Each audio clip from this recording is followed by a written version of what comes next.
ருத்ரன் தொடர்கிறது. மாதவர்களே, நீங்கள் மிகவும் நல்ல விஷயத்தை கேட்டீர்கள் என்று சூத புராணிகர் சொல்லலானார். என் குருநாதரான வியாச மகரிஷி எனக்கு இந்த விஷயத்தை பற்றி கூறியிருக்கிறார். அவர் சொன்னதே நான் உங்களுக்கு சொல்கிறேன். பூர்வத்தில் ஒரு காலத்தில் சிவபெருமான் உலகக்ஷேமங்களை விசாரிக்க திருவுள்ளம் கொண்டார். எனவே அவர் சகல உலகங்களிலும் சஞ்சரித்து கொண்டு பிரம்மலோகத்தை அடைய பிரம்மதேவர் அவரை எதிர்கொண்டு வரவேற்று அர்க்கியபாத்திய ஆசமனாதிகளால் பூஜித்து தம்முடைய 4 திருமுகங்களாலும் துதித்தார்.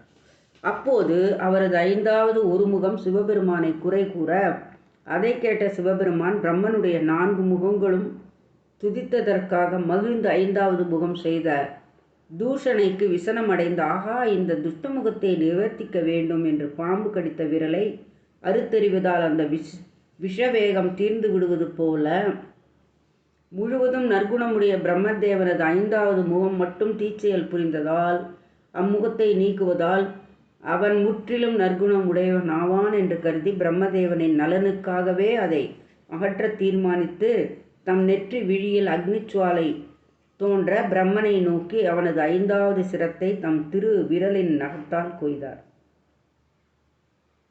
அந்த சிரமானது சிவபெருமானை பின்தொடர்ந்து அவர் காசி அடைந்த போது அது அவரை விட்டு விலகியது. அந்த 2 காரணிகளினால் சிவபெருமான் காசியில் அமர்ந்தார். இவ்வாறு சூத முனிவர் சொன்னதும் சௌனகாதி முனிவர்கள் அவரை நோக்கி, சுவாமி, தாங்கள் சொல்லி வந்த விஷயங்களில் எங்களுக்கு ஒரு சந்தேகம். அதாவது, சர்வலோகங்களுக்கும் பிதாமகனான பிரம்மதேவர் உலகத் தலைவரான சிவபெருமான் தம் இருக்கைக்கு வந்ததை கண்டு அவரை உபசரித்தார் என்கிறீர்கள். பிரம்மனோ மகா சாந்த சிலர். அப்படியிருந்தும் அவர் தமது 4 வாயினாலும் துதித்து 5வதான ஒரு வாயினால் மட்டும் சிவபெருமானை தூஷிக்க காரணம் என்ன என்று கேட்டார்கள். பிரம்மதேவர் முன்னொரு காலத்தில் தான் சிருஷ்டி செய்த சரஸ்வதியை நோக்கி அவளது பேரழகு காரணமாக, நீ என்னை அணைக்க வேண்டும், நீயே என் மனைவி, நானே உன் கணவன் என்று சொன்னார். அதற்கு கலைமகளான சரஸ்வதி, இது என்ன விந்தை, நீயே என்னை படைத்துவிட்டு நீயே என்னை மணப்பதாக கூறுவது தகுமா தர்மமா என்று நிராகரித்து மனம் தாழாமல் புத்திரி என்றும் பாராமல் தகாத வார்த்தைகளை கூறிய உன் வாயானது இப்படியே துர்பாஷணைகளையே பேசிக்கொண்டிருந்து பின் ஒரு காலத்தில் சிவபெருமானால் தண்டனை அடையட்டும் என்று சாபமிட்டு விட்டாள். அந்த சாபத்தாலேயே சிவபெருமானை மற்ற முகங்கள் துதிக்க அந்த சிரம் மட்டுமே அவரை நிந்தித்து அவரால் அறுத்து எறியப்பட்டது. சிவபெருமான் தன்னை சார்ந்தவர்களுக்கும் தன்னை ஸ்தோத்திரம் செய்தவர்களுக்கும் பாவத்தை நீக்கும் வன்மையை உடையவராக இருக்கும்போது தான் பிரம்மன் தலையை கொய்த தோஷத்தை நிவர்த்தித்து கொள்ள சக்தியின்றி போகுமா? இல்லை. ஆயினும் அவ்வாறு நடித்து காட்டிய காரணத்தையும் சொல்லுகிறேன், கேளுங்கள். உலக சிரேஷ்டன் செய்த காரியத்தை பிறர் நற்கருவம் என்று அங்கீகரிப்பது பிரமாணபூர்வம். ஆகவே சிவபெருமான் தான் பிரம்மச்சிரச்சேதம் செய்த காலத்தில் அக்கபாலம் ஒட்டி கொண்டதே அன்றி தீர்த்த யாத்திரை செய்து பிரம்ம கபாலத்தை விளக்கினார். இது உலகினருக்காக செய்த நடிப்பு, அவ்வளவுதான். அதனால் காசி கஷேத்திரம் பாவங்கள் அனைத்தையும் போக்கடிக்கத்தக்க உத்தம கஷேத்திரமாகும். இந்த கபாலம் விழுந்த இடம் கபால மோசன தீர்த்தம் என்று கூறப்படுகிறது. சகல பிரம்மாண்டங்களையும் சிருஷ்டித்து காத்து சங்கரிக்கும் சிவபெருமானின் சங்கற்பமும் நடத்தையும் யாவன் அறிய வல்லவன். அவர் செய்த செயல்கள் அநேகம். மன்மதனை தகனம் செய்தார் எனினும் தனது உடலிலேயே வாகபாகத்தில் பார்வதி தேவியை அமர்த்தியிருப்பது எங்கே? கண்டத்திலே விஷத்தை தரித்து வரும் மிருத்யுஞ்சயராய் இருப்பது எங்கே? தான் பிட்சை ஏற்கும் திகம்பரரை ஆயினும் தன்னை அடைந்தோருக்கு சகல ஐஸ்வர்யங்களையும் அனுகிரகிப்பது எங்கே? தான் பைசாசங்களை சன்னியமாக வைத்து கொண்டு இருந்தும் தன்னை அண்டியவர்களுக்கு ரத கஜ துரக பதாதிகள் என்ற சதுரங்க சேனையை அனுகிரகிப்பது எங்கே? தன்னுடலில் கபால மாலை அணிந்திருந்தும் தன் பக்தர்களுக்கு முத்து பவளம் முதலிய மாலைகளை கொடுக்கிறார். தான் மயான சாம்பலை பூசியிருந்தும் தன் பக்தர்களுக்கு சந்தனம் முதலிய பரிமள கந்தத்தை கொடுக்கிறார். தான் எருதை வாகனமாக கொண்டிருந்தும் தன்னை துதிப்பவருக்கும் தனக்கு தொண்டு செய்வோருக்கும் யானை, குதிரை முதலிய வாகனங்களை கொடுக்கிறார். தான் சர்பாபரணங்களை அணிந்திருந்தும் பக்தர்களுக்கு மகர குண்டலாதி ஆபரணங்களை கொடுக்கிறார். தான் ஜடாதரராக இருந்தும் தன் நண்பர்களுக்கு கிரீட்டம் முதலான சகல பொருள்களையும் கொடுக்கிறார். தான் யானை தோலை அணிந்திருந்தும் பக்தர்களுக்கு சீனாம்பரங்களை உதவுகிறார். இவையே அன்றி தன்னை ஆசிரயித்தவர்களுக்கு அவரவர் விருப்பத்திற்கு ஏற்ப இகபர போகங்களையும் கொடுக்கிறார். ஆகையால் அவர் மகிமைகளை தெரிந்து கொள்ள ஒருவருக்கும் சக்தி கிடையாது. இந்த பஞ்சக்ரோச விஸ்தீரணமுடைய காசி கஷேத்திரத்தை விட திரிலோகங்களிலும் சிறந்த கஷேத்திரம் ஒன்றுமே இல்லை. அத்தகைய திருத்தலமே இல்லாவிட்டால் சிவபெருமானே அங்கு எந்த காலத்திலும் எழுந்தருளிருந்து அங்கே மடிபவர்களின் செவிகளில் தாரக மந்திர உபதேசம் செய்து அவர்களுக்கு முக்தியளிக்க முடியுமா?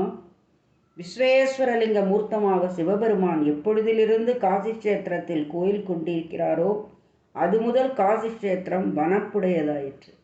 இந்த காசி மகத்துவத்தை கேட்பவர்கள் சகலவித சாம்ராஜ்யங்களையும் அடைவார்கள். சிவஞானிகள் கணக்கில்லாதவர்கள் அங்கு வசிப்பதனால் இந்த கஷேத்திரம் எனக்கு எல்லா கஷேத்திரங்களையும் விட சிறந்ததாக இருக்கிறது. இந்த விஷயம் மிகவும் அந்தரங்கமானது. இந்த விவரத்தை சித்தயோகிகள் அறிவார்களேயானால் பிறர் அறியார்கள். இங்கு எழுந்து அருளி இருப்பதே எனக்கு மிக்க மகிழ்ச்சி. இந்த நகரமே யாவருக்கும் முக்தியை கொடுக்கத்தக்கது. இந்த நகரத்துக்கு அவிமுக்தம் என்னும் பெயர் உண்டு. விமுக்தம் அப்படி என்றால் விடத்தக்கது, அவிமுக்தம் என்றால் விடத்தகாதது.